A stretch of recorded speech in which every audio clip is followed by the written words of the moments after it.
Hello guys, I am A K Gautam and you are watching my YouTube channel A K legal. तो दोस्तों, आज की video हम बात करने वाले हैं faculty of law Delhi university के सबसे पुराने सेंटर कैंपस लॉ सेंटर के बारे में। कैंपस लॉ सेंटर का क्रेज़ अलग ही है, इस चीज़ को डिनाई नहीं किया जा सकता।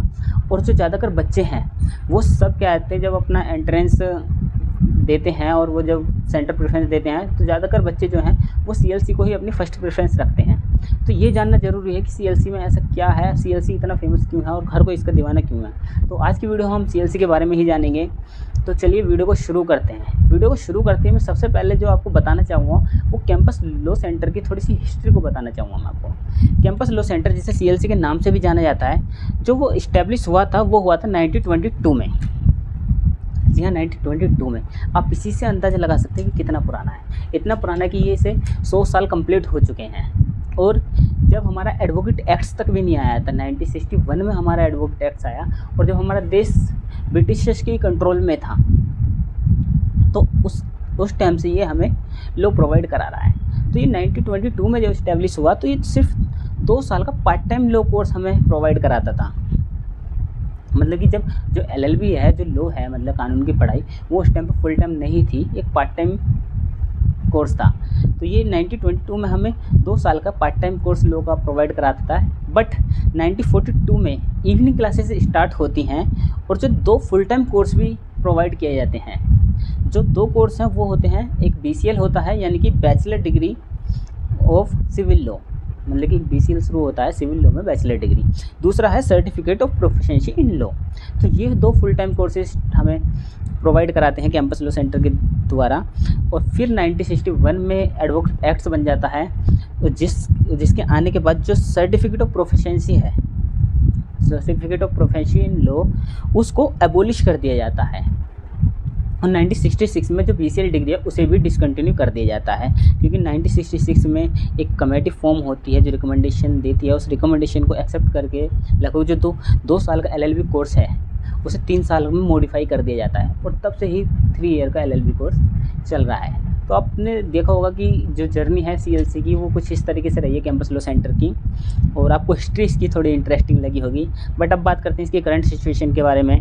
तो करंट सिचुएशन में हम सबसे पहले बात करेंगे इसकी बिल्डिंग्स के बारे में। इसकी बिल्डिंग आपको कैसी लगी? तो इसकी बिल्डिंग आपको कोई खास अट्रैक्टिव नहीं लगेगी, क्योंकि आपको पता ही है कि ये कितना पुराना सेंटर है और तब से ही इसकी बिल्डिंग वही चली आ रही है। इसकी बिल्डिंग को भी 100 साल हो चुके हैं। तो बिल्डिंग में आपको मॉडर्नाइजेशन कुछ नहीं दिखाई देगा, कुछ ऐसा नहीं लगेगा कोई नई जगह आए हुए हो। बिल्डिंग आपको वही ऑर्डिनरी लगेगी, पुरानी लगेगी, क्योंकि हिस्टोरिकल फील आएगा आपको उसमें। बट फिर भी उसके बाद भी यहाँ का जो वो है इंफ्रास्ट्रक्चर वगैरह जो भी है वो काफ़ी अच्छा लगता है, क्योंकि जब बिल्डिंग के बाहर जो है वो काफ़ी स्पेस है बैठने के लिए, काफ़ी ग्रीन भी है, पेड़ पौधे हैं अच्छे। तो एक बैठने के लिए, अपने बैठने की एक अच्छी जगह है। तो जो बाकी जो सेंटर्स हैं आसपास के भी, वहाँ से काफ़ी जो स्टूडेंट्स हैं वो आके वहाँ बैठते हैं। तो एक अच्छा खासा रश होता है, एक क्राउड बड़ा अच्छा लगता है। तो बाहर बैठने की काफ़ी जगह है। उसके अलावा पार्किंग्स के लिए भी काफ़ी जगह है। और तो बिल्डिंग की तो आपको बता ही दिया कि आपको कोई खास इतना टच आएगा नहीं, लेकिन फिर भी CLC की बिल्डिंग इज़ द बेस्ट है, क्योंकि एक हिस्टोरिकल टच आता है। वहीं इसके ऑडिटोरियम की बात करते हैं तो ऑडिटोरियम है इसका एक बैक साइड, जब जाते हैं आप जहाँ क्लासें लगती हैं, क्लास वाली बिल्डिंग के जस्ट बैक साइड में इसका एक ऑडिटोरियम है। ऑडिटोरियम बहुत ही बड़ा है, काफ़ी बड़ा ऑडिटोरियम है। हालांकि इसके अंदर जो है वो कोई इतना ऑर्गेनाइजेशन इतना खास नहीं है, वेल सेटल नहीं है, लेकिन फिर भी उसमें जो छोटे मोटे सेमिनार होते रहते हैं, इवन काफ़ी बड़े प्रोग्राम होते रहते हैं, चीफ गेस्ट आते रहते हैं। तो जितने भी सेमिनार्स वगैरह, छोटी मोटी फेयरवेल और फ्रेशर पार्टी उसमें होती रहती हैं। तो ऑडिटोरियम काफ़ी अच्छा है, बड़ा स्पेस है, जिसमें कितने ही बच्चे मतलब जो CLC में पढ़ते हैं वो सारे बच्चे लगभग मैनेज हो ही जाते हैं।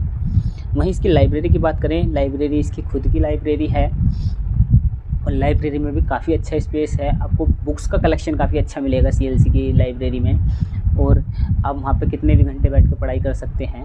हालांकि सुबह 8 बजे लाइब्रेरी खुल जाती है और शाम तक ही वो 7-8 बजे तक रहती है, जो उसका नॉर्मल टाइम है। तो लाइब्रेरी आपको अच्छी मिल जाएगी, आपको पढ़ने का एक्सपोजर अच्छा मिल जाएगा, मतलब आप कन्वीनियंटली अपनी पढ़ाई कर सकते हैं वहाँ पर लाइब्रेरी में बैठ के शांति से। तो लाइब्रेरी अच्छी है। अब बात करते हैं इसकी टाइमिंग की, जो कि सबसे बड़ा सबका क्वेश्चन रहता है। तो टाइमिंग्स की इसकी बात करें, जो CLC की टाइमिंग है वो सुबह 8 साढ़े 8 के समथिंग क्लास स्टार्ट हो जाती हैं और शाम तक ये क्लासेस चलती हैं 4 बजे के कम तक।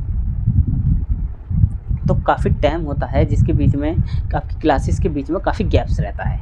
तो कुछ स्टूडेंट्स को ये चीज़ अच्छी लगती है, कुछों को नहीं लगती। कुछों के लिए पॉजिटिव रहता है, किसी के लिए नेगेटिव। पॉजिटिव इसलिए रहता है कि आपको क्लास में काफ़ी गैप्स मिल जाते हैं, आप बोर नहीं होते बीच बीच में, कैंपस को मतलब एंजॉय करते रहते हैं, क्योंकि आपका एक कम्युनिकेशन भी बनता रहता है। जब आपका गैप्स होता है तो आपके जो साथ के दोस्त हैं उनके साथ एक कम्युनिकेशन बनता रहता है, तो एक अच्छी अंडरस्टैंडिंग बन जाती है दोस्तों के बीच में। वहीं जिनका कुछ अलग गोल्स है, जो किसी चीज़ की तैयारी कर रहे हैं या जो अलग से पढ़ाई के लिए टाइम निकालना चाहते हैं, उनके लिए थोड़ी मुश्किल होती है। तो उन्हें ये टाइमिंग थोड़ी अनसूटेबल लगती है, जो ट्रैवलिंग करके आते हैं, क्योंकि काफ़ी बच्चे दिल्ली एनसीआर से भी ट्रैवलिंग कर करके जाते हैं, जिनका 1-1, 2-2 घंटे का रास्ता होता है। तो वहीं अगर उनका लगा लिया जाए सुबह जल्दी आना फिर शाम को लेट जाना, तो उन्हें थोड़ा सा ये सूटेबल नहीं लगती टाइमिंग थी। बट आप अपनी टाइमिंग के हिसाब से देखिए, आपको कोई सा भी जो आपको टाइमिंग सूटेबल लगती है तो आप सबसे सेंटर सेलेक्ट कीजिए, क्योंकि अब ज़्यादा चेंजेस नहीं है किसी भी सेंटर में। हर सेंटर में एक बराबर की ही क्वालिटी ऑफ एजुकेशन आपको मिलेगी। तो ये तो रही इसकी टाइमिंग्स की बात। अब इसकी सोसाइटीज़ की बात करते हैं, इसकी सोसाइटीज़ पे नज़र डालते हैं। तो इसमें 3-4 सोसाइटीज़ हैं, काफ़ी सारे सोसाइटी हैं और एक अच्छा एक्सप्लोजर है, आपको वो ज्वाइन करनी चाहिए। तो पहली सोसाइटी तो इसकी मूड कोर्ट सोसाइटी है। मूड कोर्ट सोसाइटी में आप मूड मेमोरियल और ये client represent, case represent, research work ये आपको मिलता है। इस तरह की एक्टिविटी होती हैं, तो काफ़ी सीखने के लिए काफ़ी अच्छी सोसाइटीज़ है। और मूड कोर्ट सोसाइटी में ये नेशनल इंटरनेशनल लेवल पे भी मूड कॉम्पिटिशन कराते हैं। तो सीएलसी में एक अच्छे लेवल पे मूड कंपटीशन आपको देखने को मिलता है, तो आपको ये वाली सोसाइटी ज्वाइन करनी चाहिए। वहीं एक सोसाइटी है, बेस्ट सोसाइटी है लीगल एड सोसाइटी। इसकी एक्टिविटीज़ भी काफ़ी इंटरेस्टिंग होती हैं, कभी जेल विजिट्स, कभी कोर्ट विजिट्स होती हैं, या फिर लोक अदालत होना, इस तरह के काफ़ी एक्टिविटीज़ होती रहती हैं। रूरल एरियाज़ में जाके लीगल अवेयरनेस करना, एनजीओज़ के साथ मिलकर काम करना, इस तरह के इसमें काम होते हैं लीगल एड सोसाइटीज़ में। तो आपको ये वाली सोसाइटी भी एंजॉय करनी चाहिए। अगर आप एक सोशल एक्सप्लोजर लेना चाहते हैं तो लीगल एड सोसाइटीज़ काफ़ी अच्छी है। वहीं एक सोसाइटी इसमें कल्चरल सोसाइटीज़ भी है। अगर आप में कोई एडिशनल टैलेंट है आपके जो कल्चरल्स के रिलेटेड है आर्ट एंड ड्रामा में, तो आपके लिए सोसाइटीज़ भी अच्छी है, आप इसमें एक्सप्लोर कर सकते हैं वहाँ पे।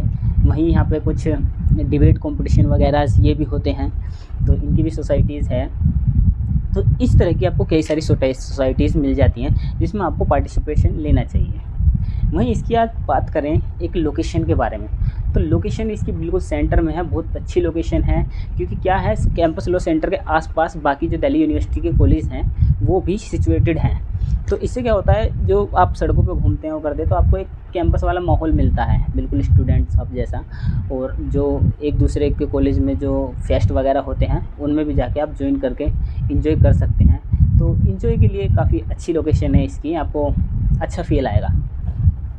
वहीं इसकी अब एलुमनीज़ की बात करें तो किसी भी इंस्टीट्यूशन को जो फेमस बनाते हैं या जो उसको ब्रांड बनाते हैं वो कहते हैं उसके एलुमनीज़ होते हैं। तो एलुमनीज़ का अगर नाम लेना स्टार्ट किया जाए तो लिस्ट तो ख़त्म होने की नहीं, क्योंकि बहुत सारे एलुमनीज़ हैं जो नामी हैं यहाँ से। लेकिन फिर भी मैं आपको 2-4 नाम बताना चाहूँगा। Senior advocate Kapil Sibal, Kiran Bedi and हमारे जो करंट के जो चीफ जस्टिस ऑफ इंडिया हैं जस्टिस TY चंद्रचूड़ और मीरा कुमारी, ये सब यहीं के एलुमनीज़ हैं। और इवन हाई कोर्ट के 80% जजेस वो CLC से ही बिलोंग करते हैं और वो कैंपस लॉ सेंटर से उनकी पढ़ाई हुई है। तो एलुमनीज़ इसके यहाँ के जो हैं वो काफ़ी अच्छे हैं, जो इसे अट्रैक्टिव बनाती है कैंपस लॉ सेंटर को। वहीं यहाँ पे एक जो यूनियन होती है यहाँ की कैंपस लॉ सेंटर की, इनका खुद का यूनियन रूम है जो कि लॉ सेंटर 2 में नहीं है। तो ये चीज़ एक अच्छी है कैंपस लॉ सेंटर में कि इनके पास यूनियन रूम भी है। और एक चीज़ अच्छी है, जब गेट के पास आप एंटर होते हैं कैंपस लॉ सेंटर के, तो बराबर में ही एक बुक स्टोर है, वहाँ से आपको किसी भी तरह की बुक मिल जाती है लॉ से रिलेटेड, जो भी आपकी नीडेड होती हैं। कोई एक्सेप्शन केस में कोई बुक्स ना हो, वरना जो भी हर तरह की बुक्स हैं आप किसी भी जुडिशरी एग्ज़ाम की ले लीजिए, आप सेमेस्टर वाइज की ले लीजिए, आप ले लीजिए, आपको कैंपस लॉ सेंटर में ही वो बुक्स मिल जाती हैं, आप वहाँ से ख़रीद सकते हैं। तो आपको कहीं जाने की ज़रूरत नहीं होती, वहीं से बुक्स ली, आप कभी भी बुक्स ले सकते हैं। ये चीज़ अच्छी लगी, जो मेरा पर्सनल एक्सपीरियंस था, इसलिए मैं आपको बता रहा हूँ बुक स्टोर के बारे में, और कोई रीज़न नहीं है। तो मुझे काफ़ी ये कन्वीनियंट लगा।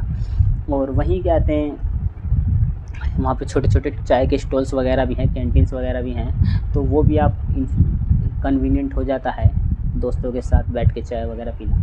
तो ये तो रहा कैंपस लॉ सेंटर का।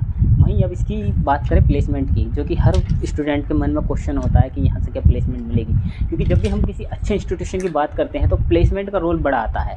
तो मैं आपको बताऊं कि यहाँ से आप प्लेसमेंट ज़्यादा एक्सपेक्टेशन मत करिए, क्योंकि यहाँ के जो बच्चे हैं ज़्यादातर वो खुद इंटरेस्टेड भी नहीं होते प्लेसमेंट के लिए। ज़्यादातर बच्चे अपनी ओन प्रैक्टिस स्टार्ट करना चाहते हैं या जुडिशरी एग्ज़ाम क्लियर करके जज बनना चाहते हैं। लेकिन फिर भी यहाँ का प्लेसमेंट सेल है, प्लेसमेंट सेल आता है और वो जॉब्स भी प्रोवाइड कराता है, और उनका एवरेज पैकेज कुछ 4-4.5 लाख तक का होता है, और मैक्सिमम पैकेज भी 15-20 लाख के बीच में जाता है। लेकिन ये सभी को क्या कहते हैं, जॉब्स प्रोवाइड नहीं कराते। लाइक 15 से 20% बच्चे ही प्लेसमेंट सेल में बैठते हैं, जिनमें से उन 15-20 में से 40-50% बच्चों को ही जॉब्स मिल पाती हैं। तो प्लेसमेंट सेल से आप ज़्यादा एक्सपेक्टेशन मत रखिए कि हाँ हम कॉलेज में एडमिशन ले लिया कि अब कॉलेज ही हमें जॉब्स ला कर देगा। नहीं, यहाँ पे बल्कि आपका एक लीगल माइंड डेवलप किया जाता है, एक ऐसा लीगल माइंड डेवलप किया जाता है कि आप खुद से कुछ करना चाहते हैं, आप प्रैक्टिस शुरू करना चाहते हैं, वो करना मतलब आप डिसाइड कर लेते हैं एक तरीके से 3 सालों में कि आपको करना क्या है, तो आप उस वर्क में करने लगते हैं। तो प्लेसमेंट में ना ही बच्चे ज़्यादा इंटरेस्टेड होते हैं यहाँ के बच्चे बैठने के लिए, और ना ही ये इतनी प्लेसमेंट देता। तो आई होप गाइज़ आपको कैंपस लॉ सेंटर के बारे में थोड़ा सा आपको नॉलेज मिली होगी, और आपके मन में अगर ये कन्फ्यूजन है कि आपको कौन सा सेंटर सेलेक्ट करना चाहिए, CLC, LC1 या LC2, तो उसके लिए मैंने एक वीडियो बनाया हुआ है, मैं लिंक डाल दूँगा नीचे और आप जाके देख सकते हैं। And thank you guys for watching this video. Thanks.